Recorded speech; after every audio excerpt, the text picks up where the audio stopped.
They're sent from Mexico to run these cell organizations in small town America. Their goal is to sell as much drugs as they can and make as much money as they possibly can.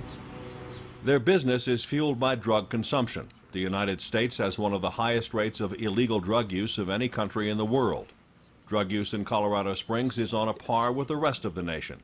But what worries District Attorney Dan May is the fact that members of the Mexican cartels live and work in his city. We have had drugs flowing into our high schools. Unfortunately, the last few years we've seen heroin usage, in particular in a couple of our high schools, increasing. There's no question that goes back to the Mexican cartels.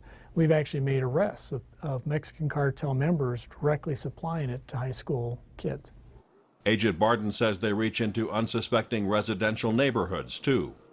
Do you see drug trafficking in a place like this? Absolutely.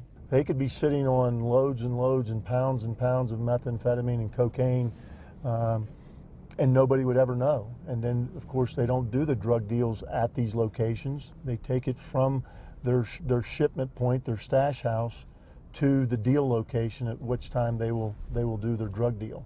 So not only in this neighborhood, but many neighborhoods like this, and not only Colorado Springs, but all over the United States. The drugs and their impact go way beyond this city at the foot of Pikes Peak. Colorado Springs was the starting point for a 2-year federal investigation into a web of trafficking that spanned 15 states. It ended last June with a total of 2,200 people arrested and nearly 70 tons of marijuana, 2.5 tons of cocaine, 1,400 pounds of heroin, and $154 million in cash seized. The operation also led to the extradition and conviction of the leader of a major Mexican drug cartel. But why Colorado Springs, 1,000 miles from the Mexican border? Law enforcement officials say it's the interstate highway system, stretching north out of Juarez into Colorado and then branching off to points east and west. How big a